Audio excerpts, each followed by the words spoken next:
Hi. So, I still got this frog. Today is chicken picking day. I am making chicken stock and I'm going to can it. So I'm going to walk you through the process. I wouldn't call this a tutorial, although you may get some tips from the way that I do it, but I'm not really teaching you how to can chicken broth. But I just want to explain how and why I do what I do.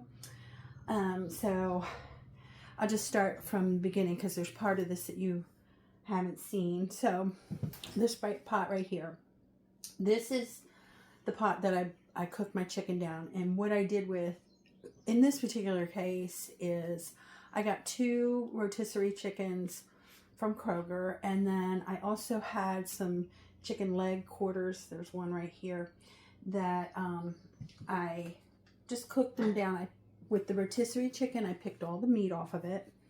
And I have 4 bags of chicken meat in the freezer. And then I took the skin and the bones and whatever meat I didn't pick off, which was very little. Everything else that I didn't pick off, which was just meat, the fat, everything. And I put it in the pot. And then I had maybe 4 or 5 chicken legs in the freezer that I originally bought to make cat food, and they don't like the recipe that I had. So I thought, well, I'm not going to let it go to waste. So I threw that in there as well. And I cooked it down for hours, real low and slow. I put in an onion. I threw in a couple carrots, a couple bay leaves. And I would have normally put in a couple stalks of celery, but I only had a little bit of celery left and I needed it for a potato salad for a church function. So I just took the parts that I would cut off of the celery, the stems and all that, and I cut the ugly dirty part off of the bottom of the celery and put it in the broth and cooked it down. Which, by the way, I just noticed this back here. You see this? Might as well point it out for you. Yes, that is a fly tape. For anybody who thinks that's really disgusting to have a fly tape in your kitchen, maybe, but I think it's even more disgusting to have flies flying around. I have another one over here that you can't see off camera, and I have one way in the back of the house in my laundry area, and I'll tell you the reason why. Across the street we have horses, down the street we have cows, and everybody here has chickens except for me. But yeah, there's a lot of farm animals around here, and farm animals make manure, and manure attracts flies. So even though I don't have any animals like that for the moment, the flies still come by, and I'm in and out constantly working outside and inside, and flies come in my house, and I would rather have flies paper catching them than having them flying around, because you don't see any flies, at least at the moment, on my chicken here. So that's what that is. If any trolls want to say something about it, there's a reason for it. It's not because I'm yucky. It's because I don't like flies. So anyway, what I would normally do, I normally wouldn't buy a rotisserie chicken strictly for making chicken broth, which kind of technically I did and I didn't. But I do buy rotisserie chickens, and I buy other kinds of chicken with bones, and also turkey, like especially at Thanksgiving and Christmas when we're making our holiday turkeys. We save the bones. I put them in the freezer until I get 1 or 2 big freezer bags full of bones, and then I cook it down. So that's where we're at right now. And then I wanted to show you something else. This right here, this is all of the fat that I skimmed off of the top. So I cooked it down, actually it was 2 days ago, and just put the whole pot and everything in the refrigerator. And then this morning, while it was still cold, this is kind of runny now, but it wasn't like that when I took it out of the refrigerator. It was thick. It was like kind of like butter, like a stick of butter. And I just used this spoon, and I scraped it off, and I put it in this bowl. And you can see there's pieces in it still, and so on and so forth. But what I'm going to do with this, because we don't waste, I am going to take this later on and I'm going to clarify it. So if you want to see how that's done, let me know, because I also have some shortening over here that I use to fry something that I want to clarify that as well. I'm not going to mix the two, but I am going to clarify this. And chicken fat, when you use it, you know, we know about tallow, we know about lard, but we don't talk about chicken fat as much. It's called schmaltz, and you can use it for frying like eggs and things like that in it. So it's really delicious, and that's what this is going to be. So back to the chicken broth. I did put a bay leaf in it, and there was some seasoning from the chicken that I bought at Kroger, but I didn't put any salt in here or any of my own seasoning in here. And the reason why is because I don't know exactly what I'm going to use this for yet. At this point, I just want the chicken broth, so the essence of the chicken. And as you can see, I mean, there's everything in here. And let me show you something. This was cooked so long. Not all the bones are like this, but these bones are almost mush. And that's what you want, because when you cook it down, that's where you're going to get the collagen and the nutrients out of the bone that make this so rich and healthy and nutritious for you. So I've cooked it. Obviously, the big bones may not be as crumbly as this, but I mean, I could squish this in my fingers and just mush it up to nothing. So I'm waiting to hear from Candace if she wants me to save the bones or not. I'm gonna go through all of this and pick out whatever meat's in there, and I'm gonna bag that up separately and put that in the freezer. I'm not gonna can it in the broth. I'm gonna can just strictly the broth. But I want to find out if she wants the bones, because you can dry them out and grind them up and make bone meal, which is good for your garden. So I'm waiting to hear from her on that. But right now, what I've done is, let's see, I'm going to put this in this bowl. Right now, what I've done is I've taken all the big pieces out. I got a slotted spoon, and I put it in this strainer over a bowl so that all the juices can run out. And I don't waste any. And let me show you how much has come out. That's probably a pint right there, pretty close to a pint of broth that's just run out of these pieces that I've taken out. And so the next step I'm going to do, because there's still a lot of little pieces in there, and it's just too tedious to keep scooping and scooping and scooping, I'm going to move this to another bowl, and I'll pick it in a little while. I'm going to run this through this strainer. So let me do that. It's real simple. I'm just going to move it over here, put it in this big bowl, and I will pick through it later on. So we got that. I really love this strainer. It's got tiny holes in it, and it does have little feet on it. It's flat, and I like it because the holes are small. I got it at an Asian market. I don't remember what I paid for it, but I'm going to look and see if I can find one like it on Amazon, and I'll link it in the description for you. It will be an affiliate link. But yeah, I really like this. I have a regular strainer that you would use for, you know, draining your pasta or something like that. But you can see, I think you can see all these little bits that are coming out. Make sure I don't overflow.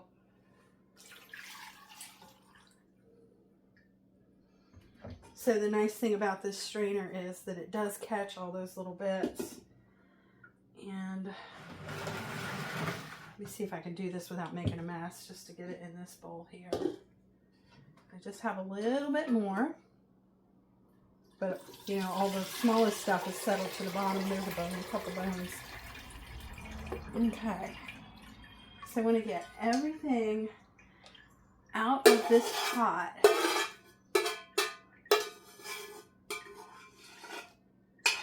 Okay, so we got that. All the bones. I don't want any bones in there.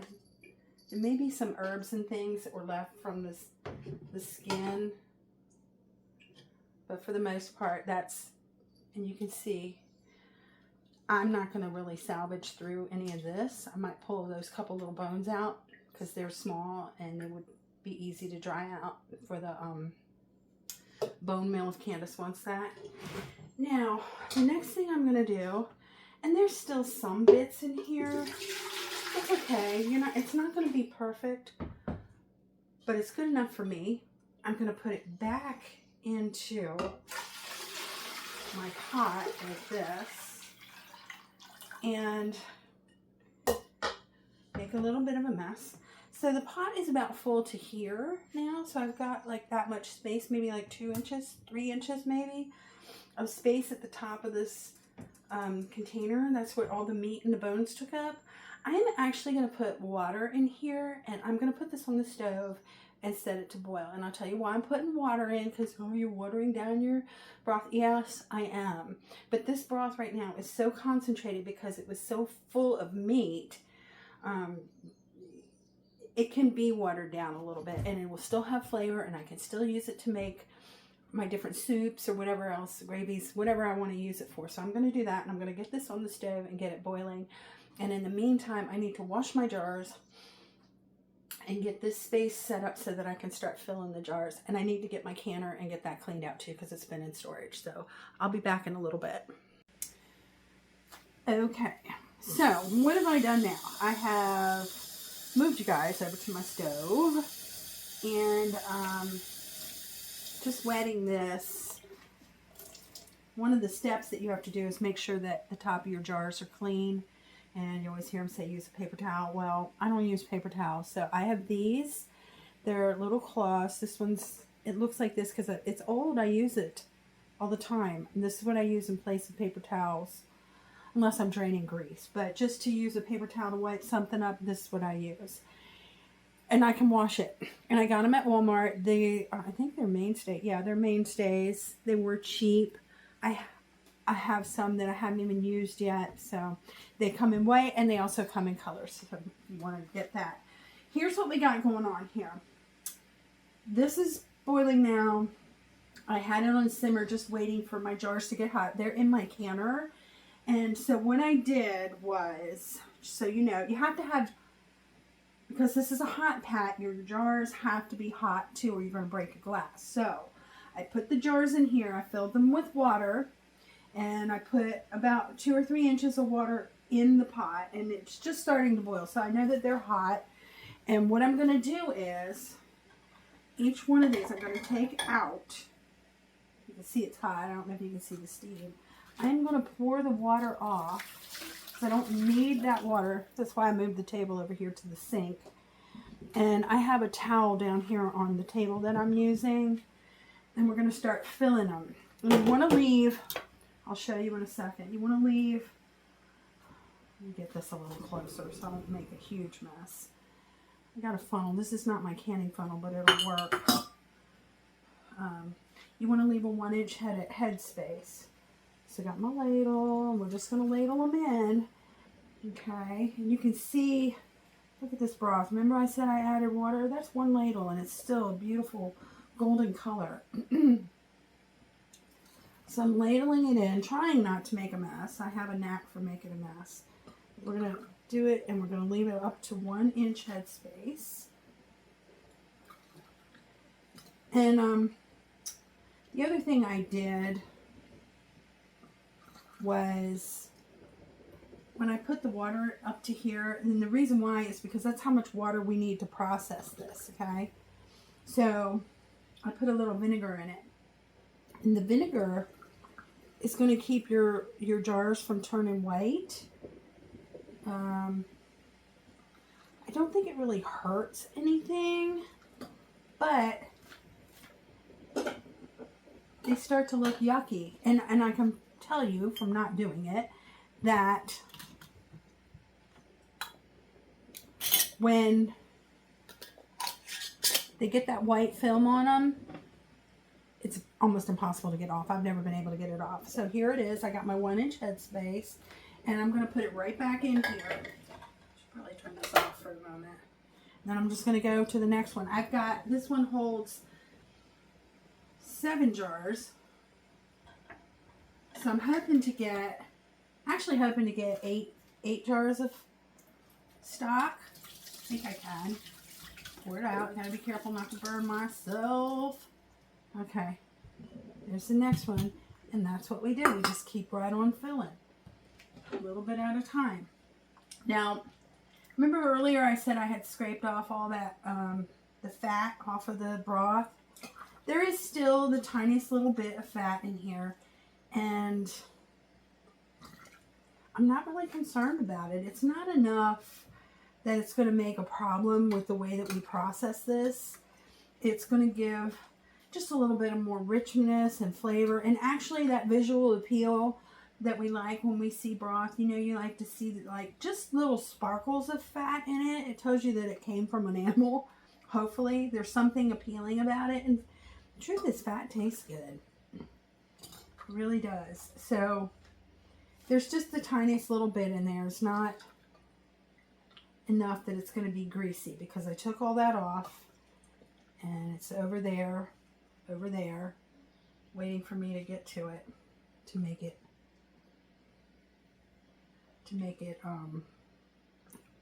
clarified. So our 1-inch headspace, and then put our lid on. These were all cleaned. Everything was cleaned and sanitized. And Jenny, don't forget to wipe your rim. One of the things that they tell you, I'm going to pull that other one out and just check it, because I don't think I wiped that one either. One of the things they tell you when you're doing this, just do it fingertip tight. And also, I don't know if I can get it. There are little bits of pieces in here. It's probably the seasonings, or maybe just the tiniest little bit of browning off of the meat. I just want to check this one in case I didn't clean it enough. Oops. I don't remember. So just to be safe. And since I put this on, I'm going to wipe around this as well, just to make sure everything's nice and clean. Fingertip tight. That's hot too. Put it in. I can grab the bottles, but when I go to pour it, I'm going to burn myself.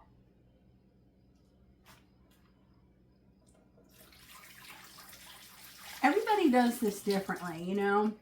And so the point of the matter is to make sure that your jars are hot so that they don't break. And so that they're clean and sanitized, okay?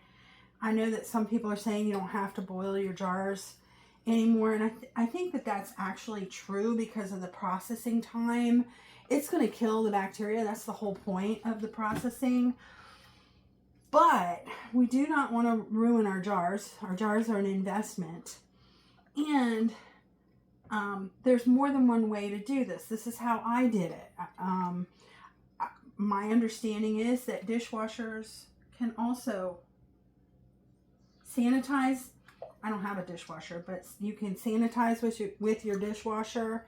And of course, if you put the heat setting on to dry, they're going to be hot, and then you can put your liquids in your hot liquids in your jars, and you don't have to worry about them breaking.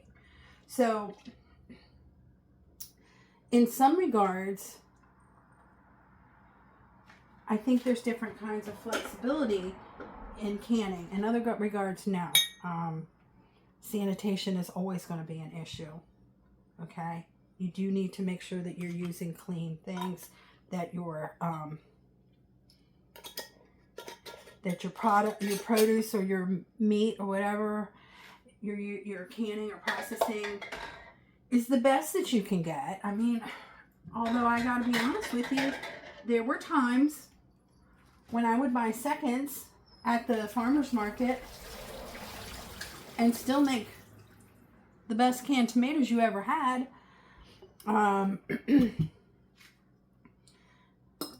They weren't rotten, they just weren't pretty, you know.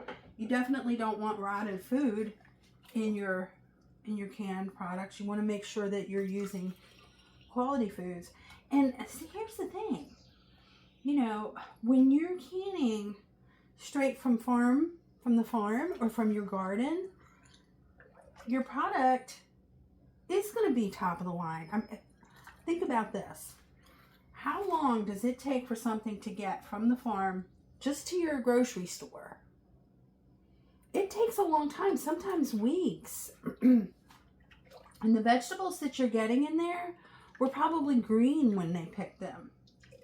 And how, you know, was the meat that you purchased, was it frozen before it got there? That's a preservation in and of itself, is freezing, right?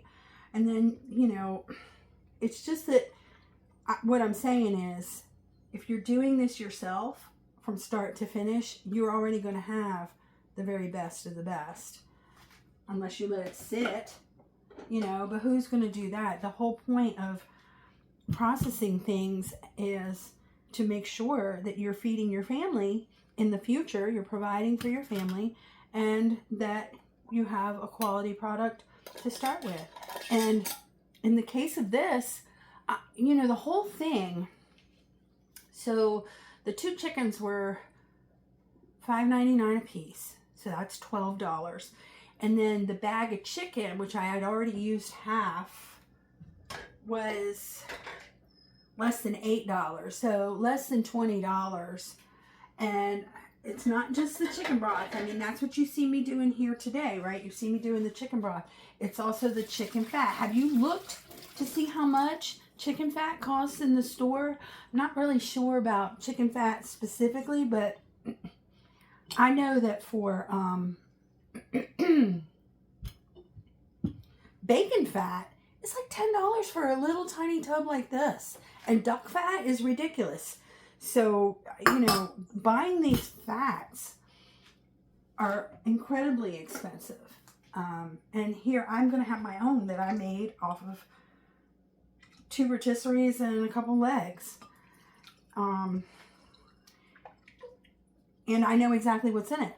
I can tell you exactly right now what the ingredients are in my chicken fat. Chicken fat. That's it. Chicken fat. Maybe a couple herbs or whatever that comes off of whatever was on the chicken, the rotisserie chicken. That's probably the most questionable thing I bought that's in here. Which, let me tell you something cute. This was so sweet. So I got them through a Walmart. Was it Walmart or Kroger? I think it was Kroger delivery. No, it was a Walmart delivery. Got them through a delivery. And it was, you know, somebody private who was doing it. And he comes up, and I could smell him the minute he opened the back of his car. They smelled so good, and they were nice and hot.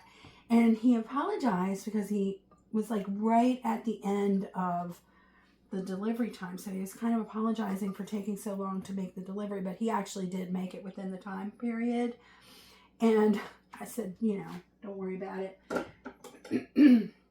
Well, I had ordered 2 regular chickens. I didn't want any lemon pepper or garlic or anything like that because I knew what I was going to be doing with them. So I just wanted plain, regular old chickens. And he's like, so he's waiting for the chickens to be cooked, right? So he could come and deliver it. And he said they gave him one of the lemon pepper. And he went around to the front, went back in the store, took the lemon pepper in, and got me another regular one. So I thought that was kind of sweet. He didn't have to do that. I just thought that was kind of nice. And then he even checked, you know, that was cool. So, they say that people are very nice in the Midwest, and so far everybody has been very nice to me here. I haven't really had any problems. I know living in Georgia, you got that Southern hospitality. People were nice there. It's kind of funny because I feel like I'm the mean one. Growing up in the Mid-Atlantic, we're kind of cold. We're kind of cold-hearted there, but I try not to be. I try to be friendly. I'm a little bit of an introvert too, so I'm not one to really, I don't avoid conversations, but I'm not big on striking up a conversation either, you know. So let's see. We are on quart. What happened to you? Oh, somebody's got the zoomies. We're on quart 6. So I'm definitely going to get 7 quarts out of this. I was hoping for 8, but you know, if it's just 7, that's okay too. I am okay with that. Because that's at least 7 meals depending on what I do with this. Plus the 4 that I picked off of the rotisserie. Whether I use them together or not, I don't know. plus whatever I get off of the rest of the meat that I haven't even finished picking yet. So we shall see. So I got 1 more quart to fill up, and then whatever's left in this pot right here is going to be part of dinner tonight. And that's another thing. You know, when you're canning, you kind of have dinner half made already, depending on what it is that you're canning that day. Which only seems right since you're putting so much work into it. So I don't know what I should make, but it's going to be something with chicken broth. I don't know what yet. Might be just something as simple as noodles or rice. It's hard to say.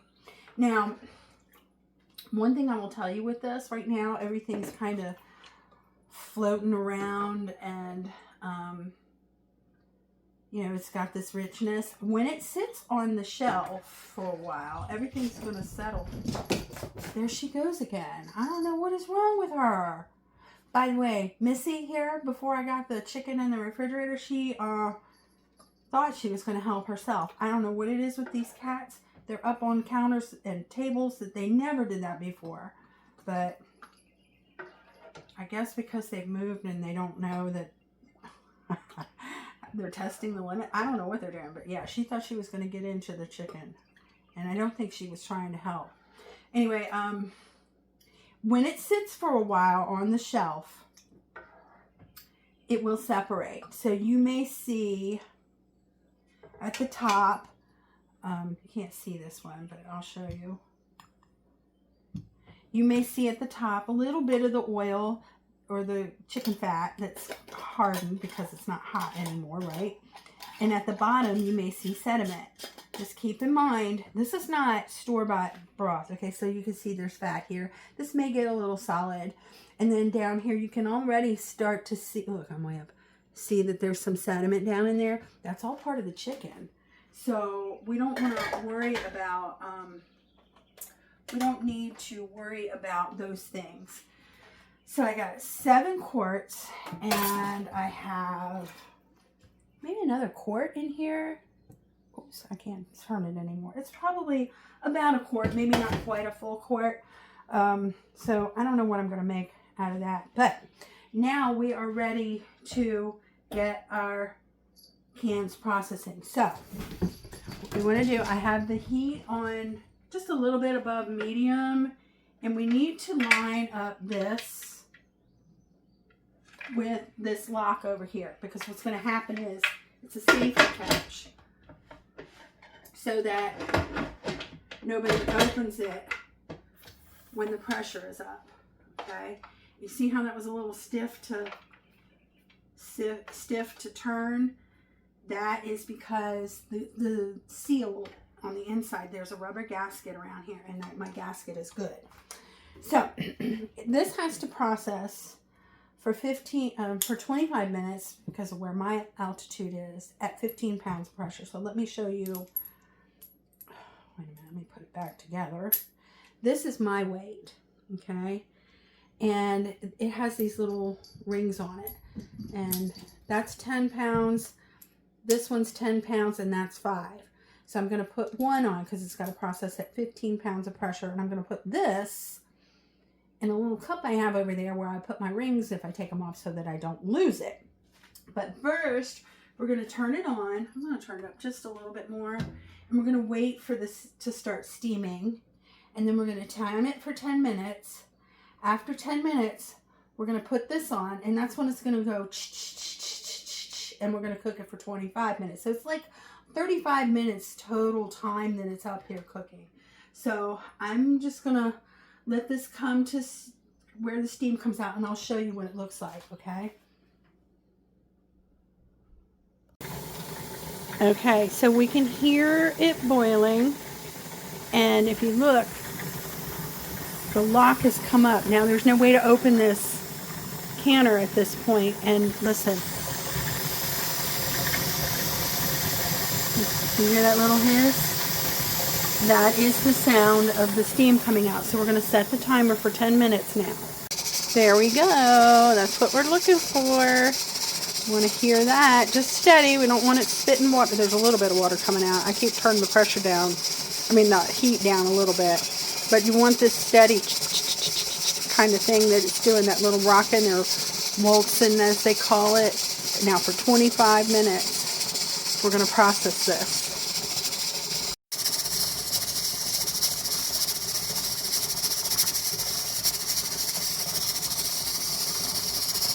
Okay, time is up. It's still jiggling. It's very hot. I just turned the heat off. It's also very heavy. This thing is very heavy. I'm moving it off of the burner because this is an electric stove and it's a glass top and it stays hot and it's already slowing down.